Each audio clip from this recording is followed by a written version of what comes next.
Super cool radio.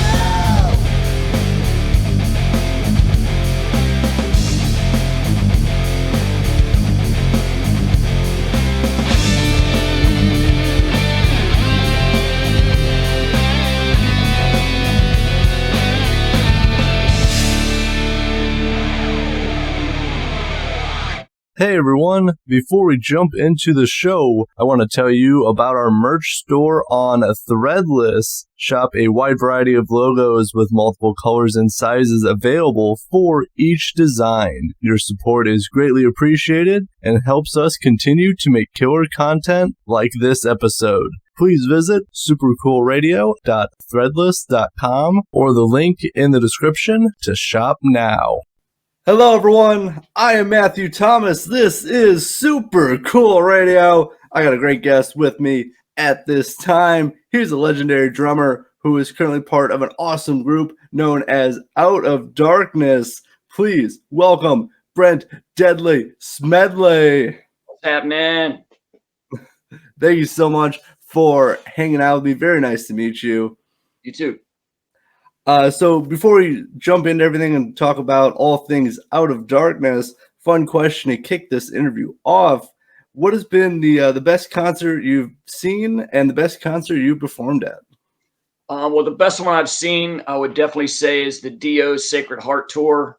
You know, I was a teenager, saw it in the town Coliseum, and, was a big Dio, Black Sabbath fan and whatnot. And to me, the show, it was just incredible, man. He had so many special effects. Like every song, there was some other neat kind of thing, whether it's the dragon shooting lasers out or crystal ball floating down. And the band was incredibly tight. I mean, they did a couple medleys of songs that were just amazing. You know, they go from one song to another, to a third song, back to the first song. And I think everybody did a solo, drum solo, guitar solo, keyboard solo. I don't remember if there was a bass solo, but there probably was. I mean, they were just incredibly musician-wise, show-wise. It was awesome, man. So that's the best one I've ever seen. It's hard to pinpoint one show as far as the best one I've ever played. One that comes to mind would be an Eister show in, I think it was 2007. We headlined a night at the Wacken Festival in Germany, and we used about $30,000 worth of pyrotechniques and whatnot. I mean, we had the real deal. We had the kiss flames, the explosions, the big sparklers, all that kind of stuff. So that was really neat. It was about 75,000 people, big stage, massive production. We had a really cool set of songs we did. So that was really neat to play with all those pyros. It was a little bit distracting because, you can't really practice with those. So that one definitely comes to mind. Two really great answers. Like I'm a huge Dio fan. Unfortunately, I never got to see him because, well, I'm only 24, so unfortunately, never got to. But that's what people who have talked to about. That's like what they always say is that very great theatrics, and his band was always really great. Oh yeah, top notch. But also Wacken Open Air. One of the places I really want to eventually go see, just because as you say, like just everything there is just so cool, and it's a massive stage, massive audience, and it's always a good time. Yeah, it's definitely one of the best, definitely. For sure. And so before Out of Darkness, so how'd you get started as a musician? Well, I started when I was about 7. I started like a lot of people do. I started taking piano lessons, and I couldn't quite get the hang of doing a bass line with the left hand, doing a melody with the right hand. And I learned some chords and some stuff like that, but it just wasn't really my thing. So after a short little while, I told my mother, I said, "Mommy, I really want to play drums." And my next door neighbor at the time, he was a disabled Army vet. He had been a drummer. So he started giving me, I think we originally started out like 3 drum lessons a week. We started on a practice pad and stuff like that. But then shortly after that, we were on the drum set, and he actually let me take his drum set and move it over into my room. I don't think he could really play anymore.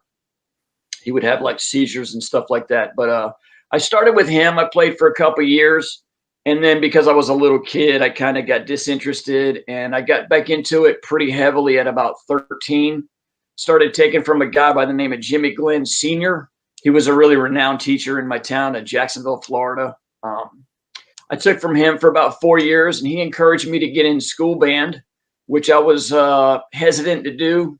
But after I went and checked it out, I really liked it. So I was in school band for my last 4 years of high school, and played like in jazz band, marching band, symphonic band, concert band, percussion ensemble, all that stuff. And I'm really glad that I did. And I'm actually a drum teacher as well when I'm not touring and whatnot. And I always encourage kids to do that. You know, a lot of them think it's not cool and whatever. I don't want to play all that kind of band kind of crap is what they think. But it's a really invaluable experience. You don't realize it when you do it. But the percussion instruments alone, to be able to play on those like timpani, marimbas, orchestra bells and stuff like that, they're so expensive that, you know, it's rare that you get to play those, and to play in that setting with a big band like that, I take it for granted, but looking back now, it was a really, really neat experience, and I'm glad that I did it. Oh, for sure. And I really like how your story about how you started with your neighbor as well. But yeah, band is actually, I know a lot of people think like, they want to rock, they want to, perform rock music and stuff. But, that big band, perform with many people, and especially the expensive instruments, as you said, it's very valuable to get the fundamentals down. Oh yeah. And you don't realize at the time, but all that stuff helps you be broader as a musician. It just increases your vocabulary, so to speak. Well, for sure. And so like after high school, like when did you decide like I want to pursue this like as a career? I knew that pretty much at the age of about I would say about 13 or so. I saw Iron Maiden on the Peace of Mind tour, and I saw the successive tours after. I saw Somewhere in Time and Power Slave. I guess it would be Power Slave and then Somewhere in Time. But from the first show, Peace of Mind, once I saw that, I was like, I want to do my version of that. That's what I want to do. Oh, that is awesome. I mean, seeing Iron Maiden, I think inspires many people to be like, I want to be up on that stage doing that stuff, kind of thing. Mm-hmm. So obviously, so you were in the band Iced Earth for very very long time. So when did Out of Darkness come about? We formed in early 2020 or 2019, late 2019, I guess. Yes, I stand corrected. Late 2019, we got together. I was on a long extended break, and I wanted to do something of my own, form a brand new thing that I would have ownership in and creative control over. So I got with an old friend of mine, Rich Brown, our manager, and I talked to him about it. And he's like, well, the first thing we should do is get a good singer. And I was like, okay, well, get on it and let me know what's up. And within a matter of days, he sent me a recording of Eric, our singer. I call him Big E, Eric Barrios. He was doing a song that we actually put on our first EP. It's called I Surrender, which most people don't realize until you tell them it's a cover tune. It's a Celine Dion song, believe it or not. And I didn't know that at first, not that it would have mattered, but I've been doing this for a long time, and I wouldn't say that I'm jaded or anything, but when somebody's like, oh yeah, this guy's killer and whatever, I'm like, yeah, I'm sure he's great, whatever. And, I listened to it, and I was like, man, that boy's got some pipes, man. I think we could do something with him. So I called Rich back immediately. I was like, yeah, that I think we could definitely build something around him. And he called Eric up, and we got together just a couple weeks later at like a jam night, just kind of hit it off, and then things sort of, skyrocketed from there, I guess. The cool thing about Eric, though, just I want to take a minute and address it, is that not only is he an amazing singer, he's got an incredible range. He can sing in multiple voices, not to compare him at all to a guy like Rob Halford. I mean, Rob Halford's one of the greats for sure. But that's one thing I always loved about Halford, is that a lot of great singers, they might have a great range, but they pretty much have one voice that they sing in. Halford's a guy that he's got like three or so different voices he can sing in. Eric is similar in that way. He can sing real clean, soft, He can definitely do the rough kind of death metal-y stuff, and he can hit the high notes and stuff like that, which that's something I was like a must. We got to have a dude that can hit them notes. But he's also an amazing guitar player and a great writer, and he's an all-around killer guy. He's a really sweet man, and he's smart. So we built it around me and him, and just recruited the other guys one at a time. So yeah, what I really noticed when I started listening to you guys is, like it's very versatile, very wide range. Like you guys can really rock and bring like the more like metal side, but then you can also show a little bit of a softer side with some of the songs as well. Thank you. Yeah, we pride ourselves on that. Thank you very much. Of course. So like moving forward, so what's like the goals for Out of Darkness? Moving forward.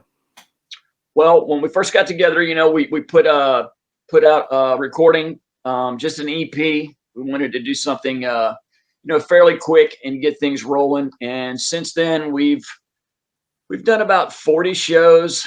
We played all over Florida. We played about 10 or 12 shows in Florida.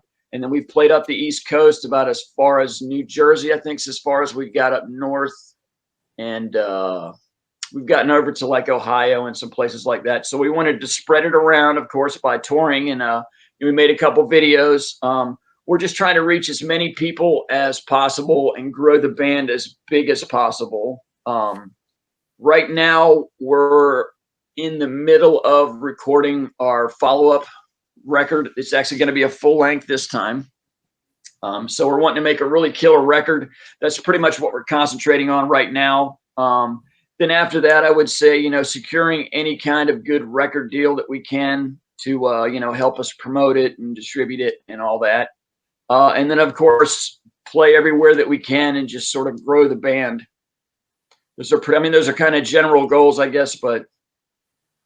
No, I definitely got you. You guys are definitely obviously looking forward with everything. And also I heard, I've seen some of the posts, and I know Eric has done a few short videos about you guys are in the studio recording. So I definitely look forward to listening to the full length. I really enjoyed the EP, but I definitely look forward to the full length. Right on. Yeah, this one should knock the other one out of the water, man. That's what we're going for. Right. Can you give any little bit of hints of what people might expect from the full length? Well, like you said, the EP, I was really happy with the EP in that, given though it was only 7 tracks, it was still kind of diverse as far as there's heavy stuff, there's light stuff on there, fast stuff, slow stuff, whatever. The EP is going to be even more broad and varied. And we have a different guitar player now, a guy by the name of Bill Staley. He's an incredible guitar player. I mean, the other guitar player is amazing as well, Cody Sukumsky. But Bill is contributing, I think, 4 songs. So that'll be a different flavor that's not on the first record. Cody Sukumsky is going to have a song on the record. He comes from more of the progressive, the gent kind of stuff. He has another band as well called Traversing Infinity. They're very proggy. So that'll be a different element there. I have a song actually that I wrote, the music, and not all the music. I'd say about 90% of it and about 95% of the lyrics. That's definitely a different flavor. That's a very old school sounding song. So it should be even more varied than the last record. So that's definitely one thing people can expect. Well, I definitely, from the styles that you have talked about, I definitely look forward to listening even more now. So do you think, like, compared to like other bands you've been in, like, do you think Out of Darkness is like a little bit different, like, kind of vibe, or like, collaborating with band members? Is it like a different experience for you? It's similar in some ways, of course, and definitely different in some ways. The one thing I really like about Out of Darkness is that I think we're very unique. We tend to do things like, instead of having something that would be completely straightforward, it'll be just enough unusual to make it interesting, but not too much to make it hard to listen to and hard to kind of groove to. We're sort of our own animal. And the thing I think that takes us over the top again is Eric's voice, really, having a singer that's that versatile. I definitely agree. And that's something I really, again, when I started listening, is like his vocals really grabbed me. Like whatever song I was listening to, I was like, these really stand out compared to like some of the other music I was listening to. Mhm. And I think it's very important, as you said, he's got many different voices he can use, and he's, again, very versatile with everything. Mhm. And I did want to talk about, so you guys filmed earlier this summer the music video for I Surrender. Mhm. How was that experience? That was cool. It was a quick shoot. It was really just, well, it was a day of the whole band. And then the next day it was just me and Eric. It was a bit different because it was outside on my property here. I've got like 15 acres. I kind of I kind of live out in the country, kind of sort of. It's really just down the road from town. But we shot a lot of it just around the property. We set up in a big field for most of the shoots. So that was kind of unusual. I was going to put my rug I set my drums down on, but I was like, yeah, it sort of takes away from it. Just set it down in the grass. So we did that. And then we shot some of it there. We shot some of it by the lake. And we had these big barrels with logs and crap in them, just making a fire. That was kind of interesting. One of them was pretty close to me in the back. So, I don't want this to go up in flames. So that was fun. Yeah, What's that? I said you don't want any hair on fire. No, it takes too long to grow it. So that was fun. And then we did some other shots just sort of around. There's like an old Civil War park right down the road. We walked around there, and the weather really cooperated with us because the second day it rained just enough to make it kind of neat, but not too much where we couldn't actually shoot. So I don't know how much of that, there's a small percentage of that in there, but it's just kind of neat to have the different scenery. It was fun. It was a quick, fun shoot. Yeah, I definitely I checked it out because obviously preparing for this interview, but I really liked obviously the whole like nature outside. It looked really cool, but also I like some of the editing that was like, because like part of it's in black and white, then it transitions to color, which I thought was really cool. That it transitions like that, but the whole like aesthetic of it, and you guys just playing in the forest, and it matches like kind of the story in I Surrender. Again, I know it's a cover, but it just matches the vibe of the song. Thanks, man. Yeah, the guy that did the video, he did a really great job, I thought, as far as the editing, and he had limited amount of film to work. I mean, not his actual film, but he had limited amount of material to work with because we only filmed it for one day. So what he was able to do in the black and white, that is a neat kind of effect as well. So I thought it was something different, to have a part of the music video in black and white, because obviously there's a lot of full color. I know, like, I'm a huge Twilight Zone fan, so I was like, oh, that, okay. I kind of like that kind of odd kind of different things to make it, unique. Yeah, it's kind of hard to do something unique now. I mean, everything's been done. There's 2,000 bands around. Everybody's making a video, so thanks though.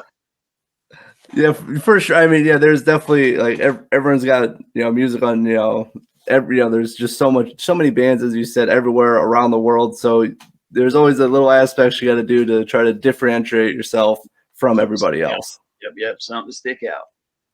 So for like recording a music video, recording in the studio, do you approach that like different mentally compared to performing live? Yeah, definitely. I mean, I would say each one is a little bit different. Recording in the studio, I'll start with that one. That for me is like, that's forever what you're doing in the studio in there. And you want to make sure that you've crafted your parts well enough, that they're developed enough. But for me, after playing for so long, it's also like, well, what supports the song better? Maybe I shouldn't do a drum fill here, or maybe there should be one here. So going in the studio, it's a matter of making sure every note is thought out, and that's exactly how I want it to be, and that's how I'm going to live with it forever. As far as doing a video, that's just a matter of making sure I played exactly what's on the recording, that I play the exact fills and the exact changes and whatnot so that it matches up. And then as far as live, we take a little bit of liberty live. Like a lot of the songs that are on the first recording, if you go hear them live, they still sound like the same song, but they're more developed in a lot of ways. A lot of the fills are different, and maybe some of the feel is a little bit different. So each one's a little bit different animal. playing live, to me, the most important thing is capturing the energy first. And then, of course, trying to play all the right notes and the right tempo and whatnot.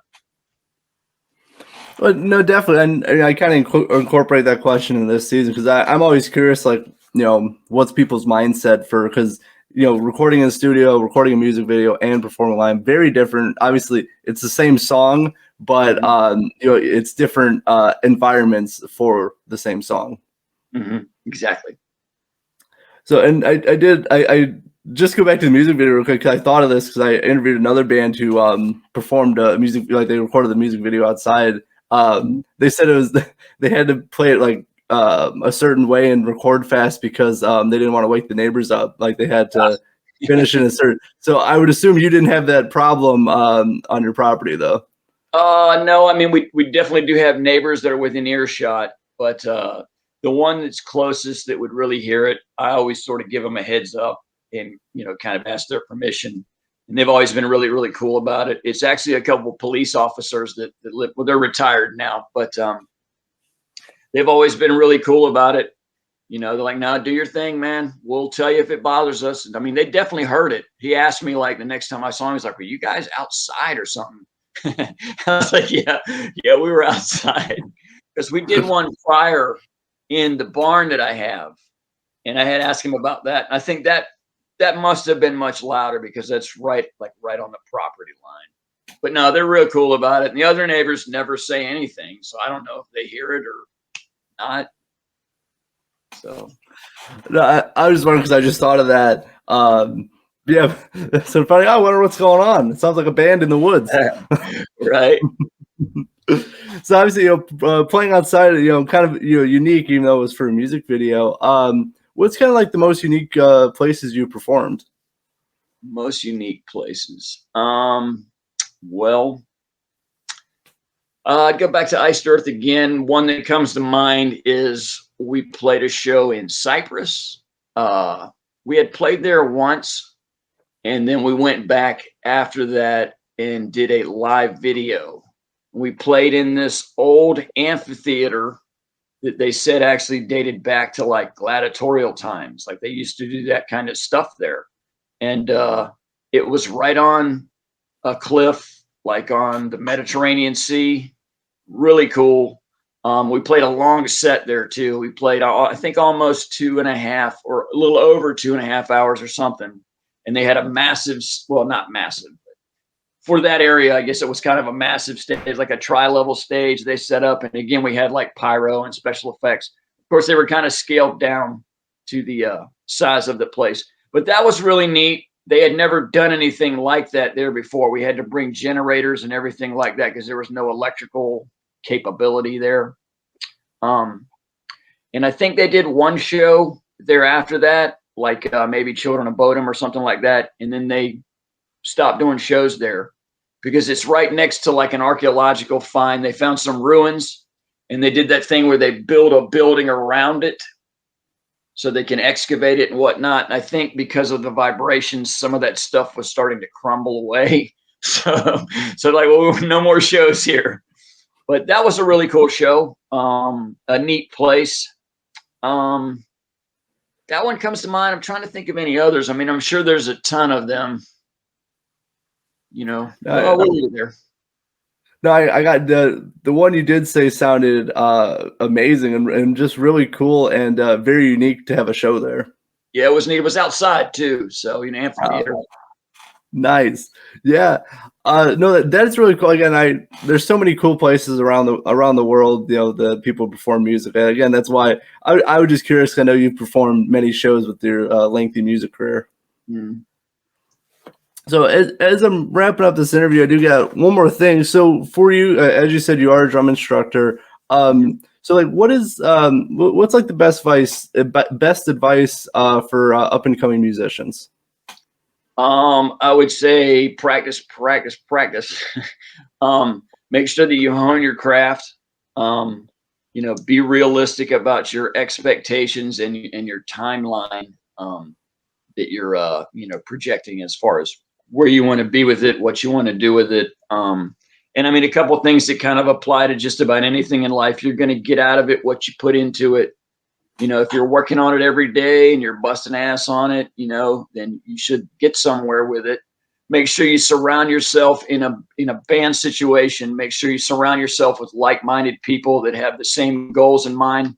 Like if you're for sure that you want to do this as a career and you're very driven, then you wouldn't want to get with a bunch of guys that just want to get together on the weekend and, play some songs and party down or whatever. You make sure you got guys that have the same interest in mind and, are on the same level talent-wise as you. I would say do your research and, learn from the greats that have come before. And the one thing with the age that we live in with the internet, everything's available online. A lot of my students will come in and they want to learn whether it's, they want to learn Enter Sandman or they want to learn War Pigs or whatever it is. Check out videos of people playing it. A lot of times you can find even drum cam videos of the actual guy playing it. So you can see exactly what he's doing. It's not so much of a mystery that you have to try, what did he do there? Well, look it up, and you can even slow it down a lot of times, if it's too fast.